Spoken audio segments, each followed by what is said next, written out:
नमस्कार। विभाग विनोद में मैं इससे विनोद आज फिर आपके सामने हाजिर हूँ। चलिए आज चर्चा करते हैं भारतीय जनता पार्टी की ओर से घोषित उस बात पर जिसमें उन्होंने ऐलान किया है कि इस साल के अंत में जिन राजस्थान, मध्य प्रदेश, छत्तीसगढ़, तेलंगाना, मिजोरम राज्यों में विधानसभा चुनाव के दौरान किस नीति पर, किस रणनीति पर, बल्कि कह लीजिए चल करके मतदाताओं को आकर्षित किया जाएगा, उनके मतों को सुनिश्चित किया जाएगा।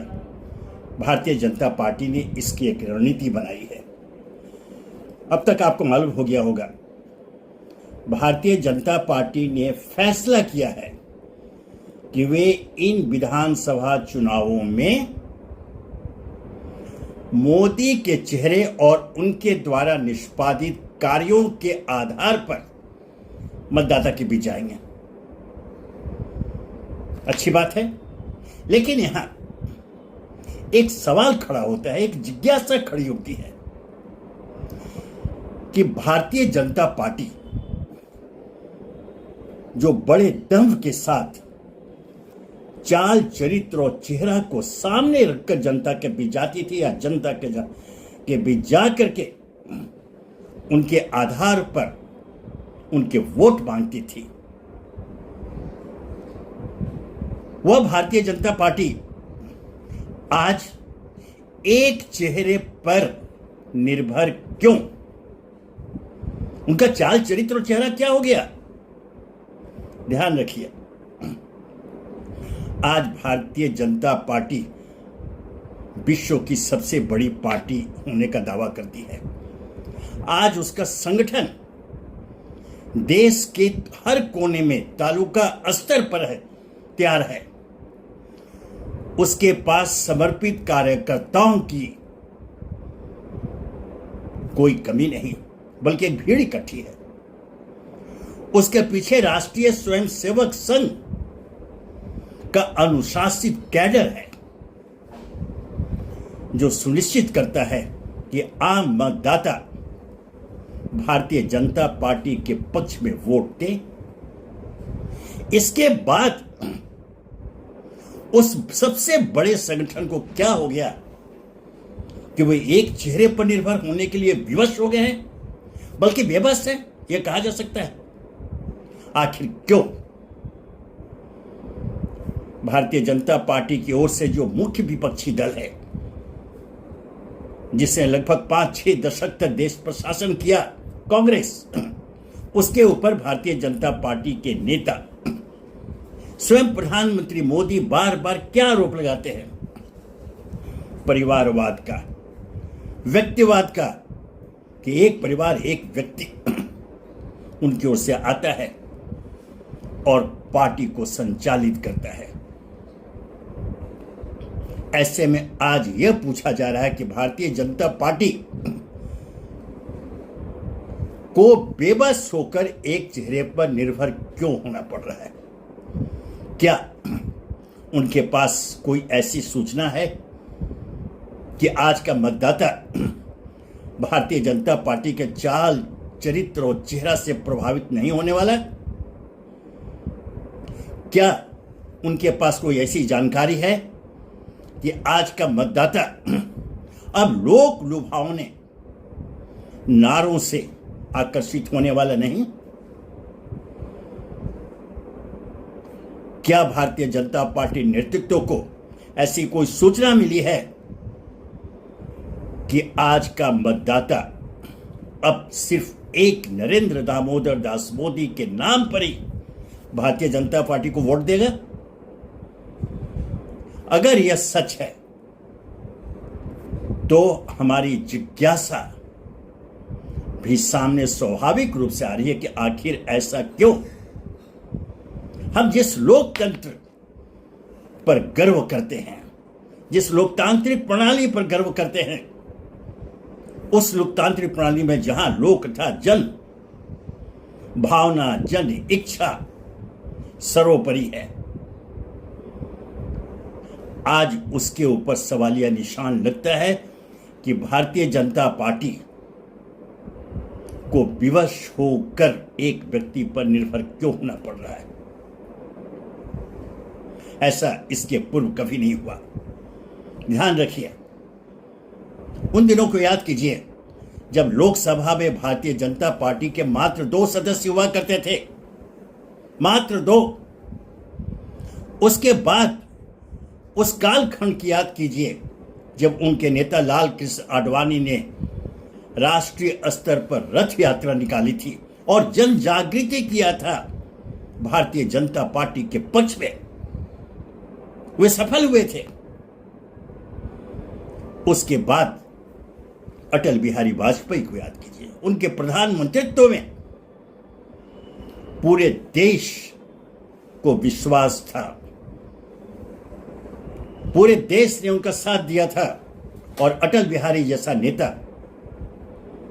जो दो टूक बात करने वाले, कुंठा से बिल्कुल दूर, सच्चाई को सामने रखकर, सत्याधारित आईना को सामने रखकर वो देश से मुखातिब हुआ करते थे, वोटरों से मुखातिब हुआ करते थे। इसलिए अटल बिहारी वाजपेयी के शब्दों पर पूरे देश को विश्वास था।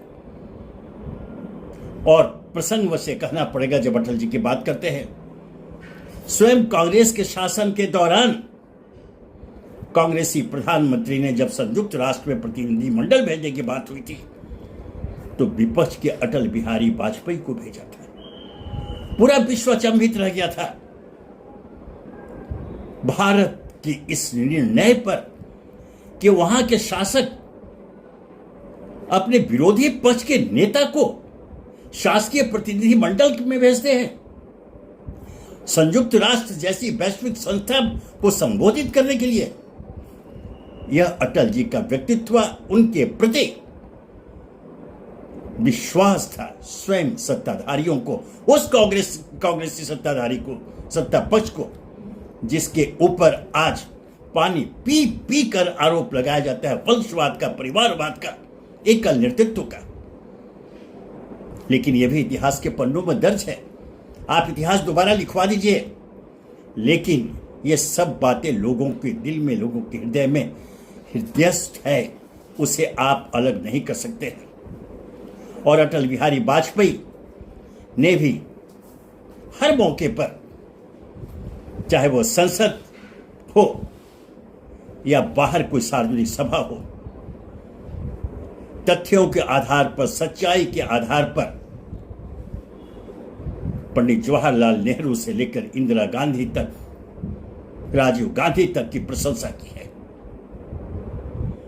इंदिरा गांधी को तो उन्होंने एक अवसर पर, जब 1971 में पूर्वी पाकिस्तान में सैनिक कार्रवाई करनी पड़ी थी भारत को, और पाकिस्तान को परास्त कर बांग्लादेश का उदय करवाया था, विश्व नक्शे पर एक नए देश का निर्माण करवाया था।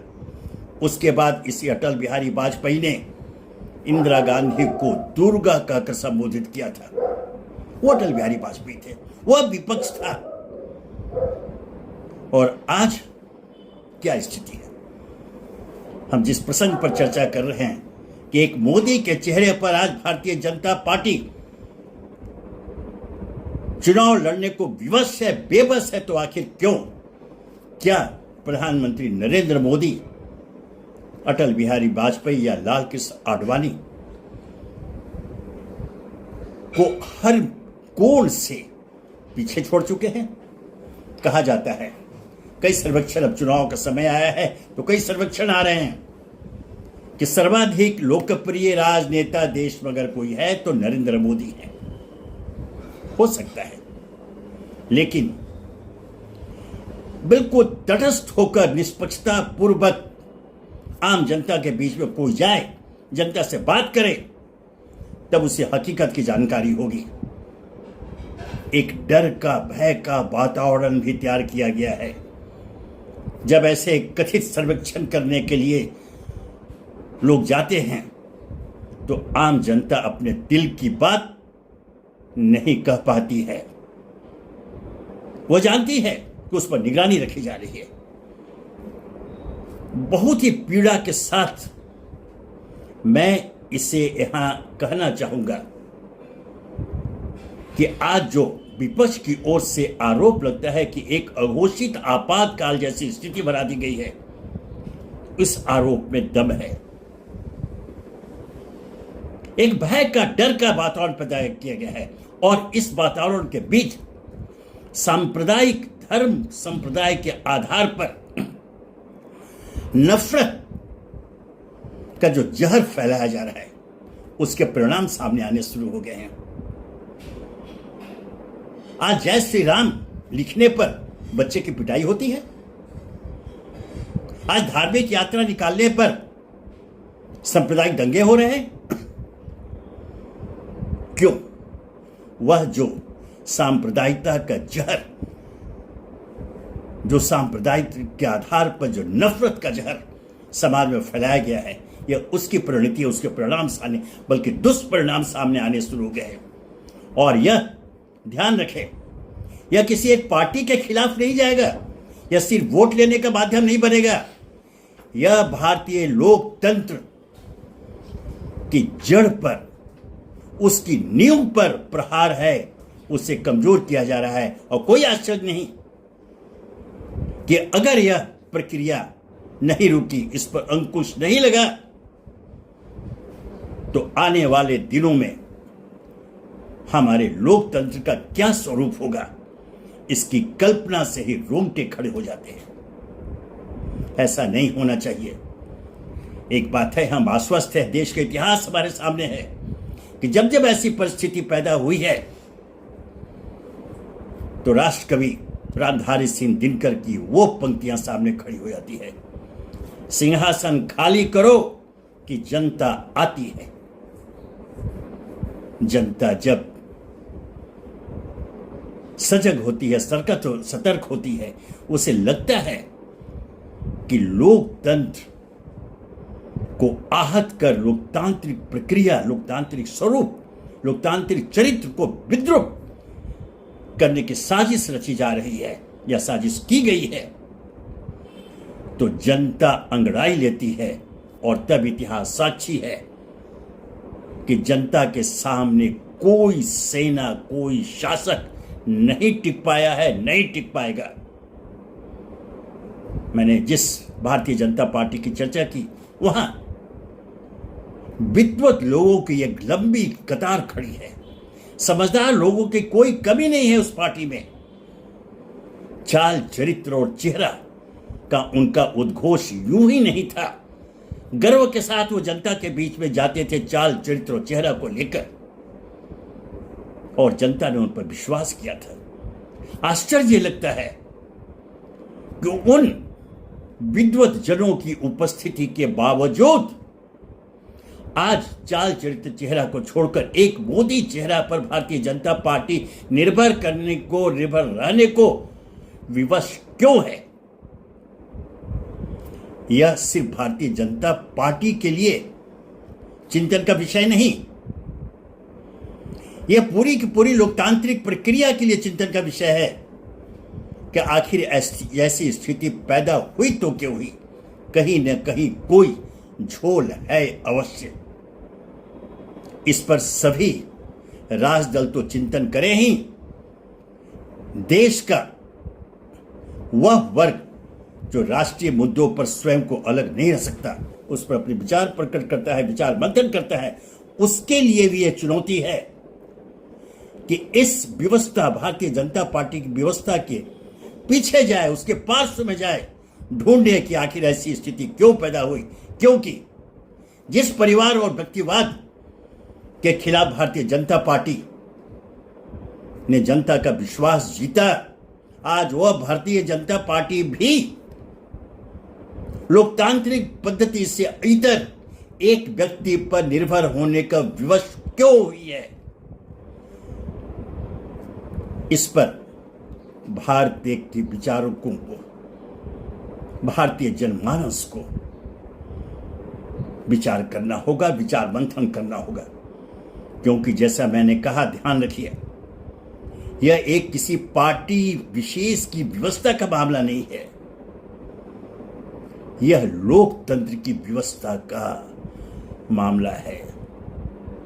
मतदाता जानना चाहेगा, ढूंढेगा, पूछेगा वैसी भारतीय जनता पार्टी नेतृत्व से, जब उनके नेता लोगों के बीच जाएंगे मत मांगने के लिए और मोदी के नाम पर जब वोट मांगेंगे, एक चेहरे के नाम पर वोट मांगेंगे, जब सवाल करेगी जनता कि आपके चाल चरित्र और चेहरे का क्या हुआ, कहां गुम हो गया, क्यों गुम हुआ, या कहीं जानबूझकर उसे गुम तो नहीं कर दिया गया। जिस कांग्रेस की आलोचना पानी पी पीकर आप इस आधार पर करते रहे, व्यक्तिवाद क्या, आज वह व्यक्तिवाद भारतीय जनता पार्टी की नीति का अंग कैसे बन गया कि उनके नेतृत्व ने अपने नेताओं कार्यकर्ताओं को निर्देश दिया है कि जिन 5 राज्यों में विधानसभा के चुनाव होने जा रहे हैं वहां पर मोदी के चेहरे को सामने रखकर वोटरों से वोट मांगे। यह व्यवस्था क्यों, इसका जवाब उन्हें देना होगा। और यह भारतीय जनता पार्टी नेतृत्व के अलावा जिनसे अपेक्षा आम जनता करेगी जवाब से, वह राष्ट्रीय स्वयंसेवक संघ। राष्ट्रीय स्वयंसेवक संघ की राष्ट्रीयता पर कोई प्रश्न चिन्ह नहीं। ठीक है कि भारतीय जनता पार्टी उनकी राजनीतिक इकाई है, इसमें कोई दो मत नहीं, लेकिन उस भारतीय जनता पार्टी को राष्ट्रीय स्वयंसेवक संघ कैसे भूल सकता है, जिसने भारतीय मतदाता का विश्वास अर्जित किया चाल चरित्र और चेहरा को चिन्हित करते हुए। आज राष्ट्रीय स्वयंसेवक संघ को भी जवाब देना होगा कि आखिर वह कौन सी मजबूरी है जो भारतीय जनता पार्टी अब वोट के लिए एक चेहरे पर निर्भर है।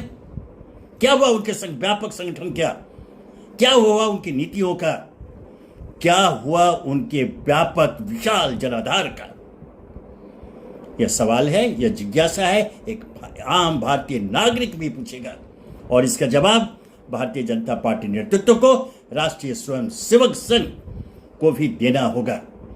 और अगर समाधान कारक जवाब नहीं मिला, आश्वस्त कारक जवाब नहीं मिला, तो क्षमा करेंगे इस टिप्पणी के लिए कि आने वाले दिनों में भारतीय जनता पार्टी नेतृत्व को दुरूह परिस्थितियों का सामना करना पड़ेगा। ऐसी परिस्थितियां जिसकी कल्पना उन्होंने कभी नहीं की होगी, क्योंकि जनता समझदार है, जनता जागरूक हो चुकी है, जनता सब कुछ समझ रही है।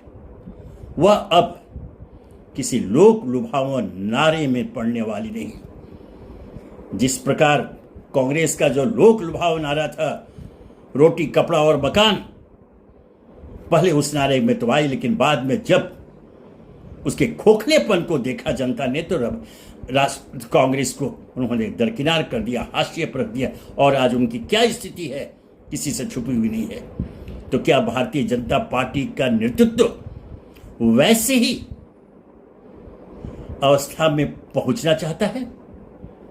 जवाब होगा, सवाल ही नहीं उठता। क्यों कोई जानबूझकर, मैं यहां जानबूझकर शब्द का इस्तेमाल इसलिए कर रहा हूं क्योंकि जैसा मैंने पहले कहा कि भारतीय जनता पार्टी के अंदर अच्छे विचारकों की लंबी पंक्ति है, जो निष्पक्षता पूर्वक पार्टी हित में सोच विचार कर फैसले लेने में सक्षम है। कहीं ऐसा तो नहीं कि उस वर्ग की अब उपेक्षा की जा रही है, स्वयं उस वर्ग को हाशिए पर रख दिया गया है एक नाम के लिए, मोदी नाम केवलम। क्या यह सच है? अब इसका फैसला स्वयं भारतीय जनता पार्टी के नेतृत्व करे।